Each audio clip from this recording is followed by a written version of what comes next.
옛날 영월이라는 작은 마을에 이학자라 불리는 지혜로운 노인이 살고 있었습니다. 그는 자연의 이치와 사람의 마음을 잘 이해하여 마을 사람들에게 늘 존경과 사랑을 받았습니다. 어느 날 마을에 알 수 없는 불길한 기운이 감돌기 시작했습니다. 젊은이들은 이유 없이 병에 걸리고 가축들이 급작스럽게 죽어났습니다. 사람들은 두려움에 떨며 이 이상한 현상에 대한 해답을 얻고자 이학자를 찾아갔습니다.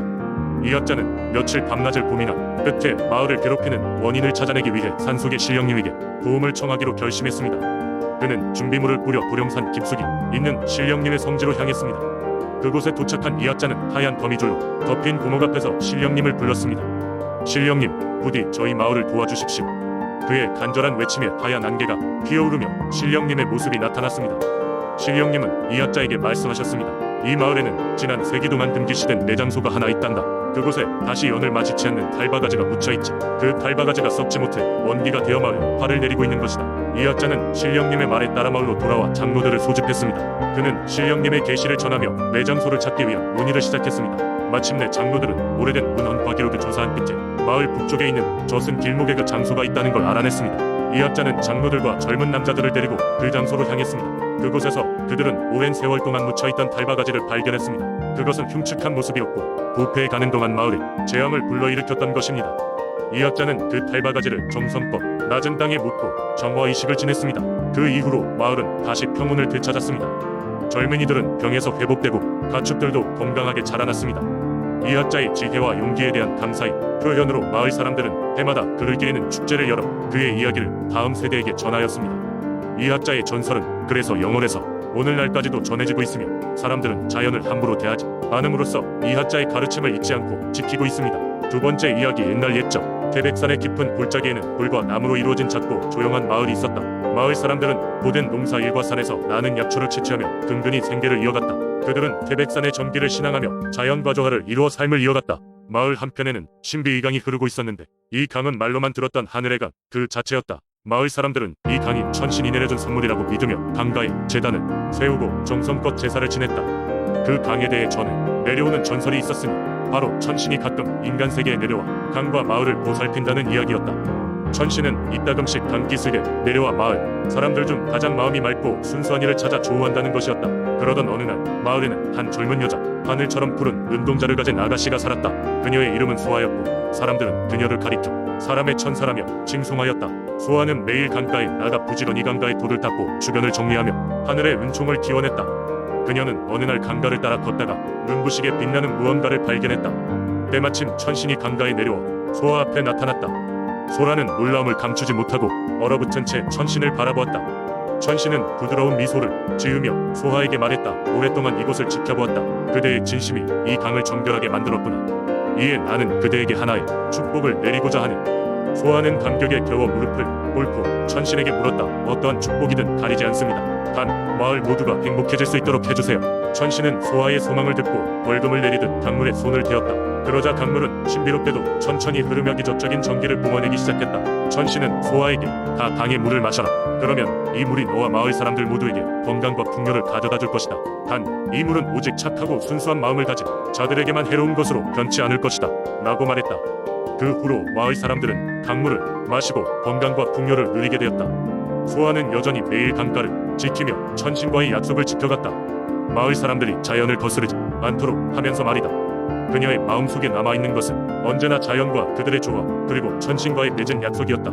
태백의 강은 여전히 마을을 흐르며 소아의 선행을 이야기한다.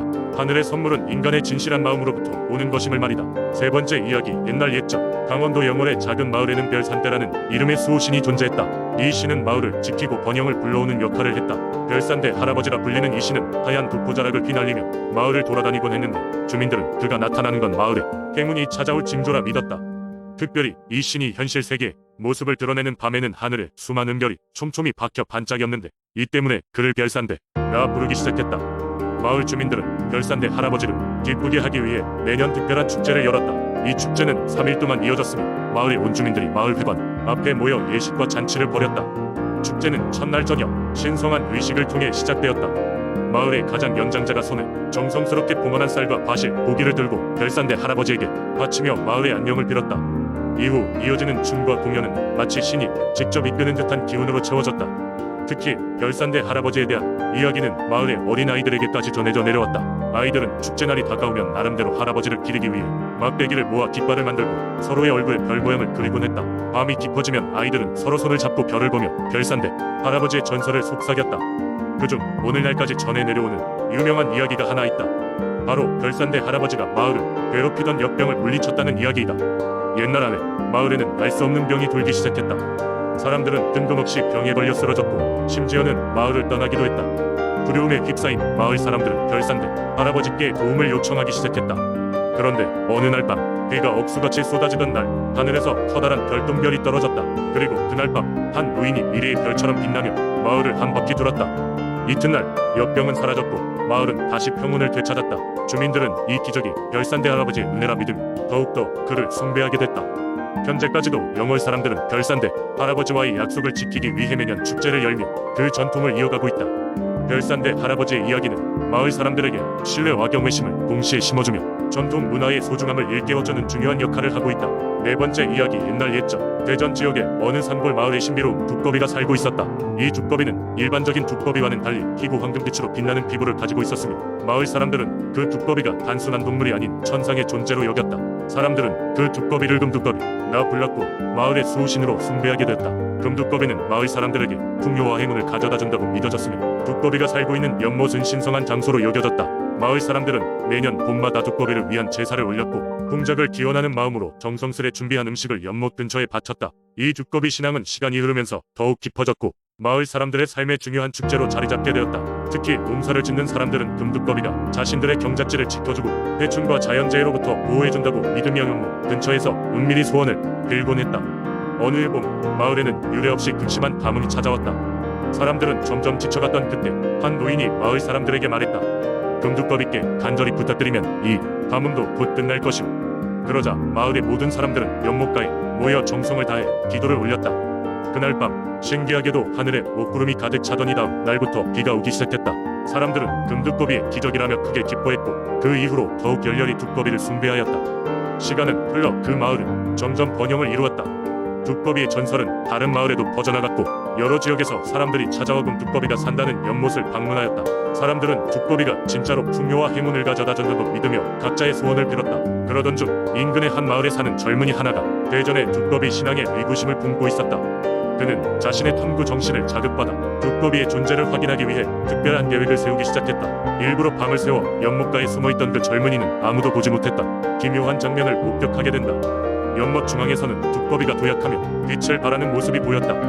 놀라운 장면에 그는 그저 바라보고 있을 뿐이었다. 다음날 그는 마을 사람들에게 자신의 경험을 이야기했고 사람들은 그의 이야기를 듣고 더욱 열정적으로 두꺼비 신앙을 따르게 되었다. 세월이 지나면서 마을의 이 전설은 보다 많은 사람들에게 사랑받게 되었다. 두꺼비는 이제 단순한 마을의 전설이 아닌 그 지역 사람들에게 용기와 희망을 선사하는 중요한 상징으로 자리 잡았다. 그리고 오늘날에도 대전에서는 매년 두꺼비 축제가 열리며 많은 사람들이 그 마을을 찾아와는 말이 두꺼비의 전설을 나누며 기원을 바친다. 세월이 흘러도 그 희망과 번영의 기운은 여전히 그 마을과 이 지역 사람들의 마음속에 살아 숨쉬고 있는 것이다. 다섯 번째 이야기. 옛날 옛적 제주도에 깊은 산속에 한 마을이 있었습니다.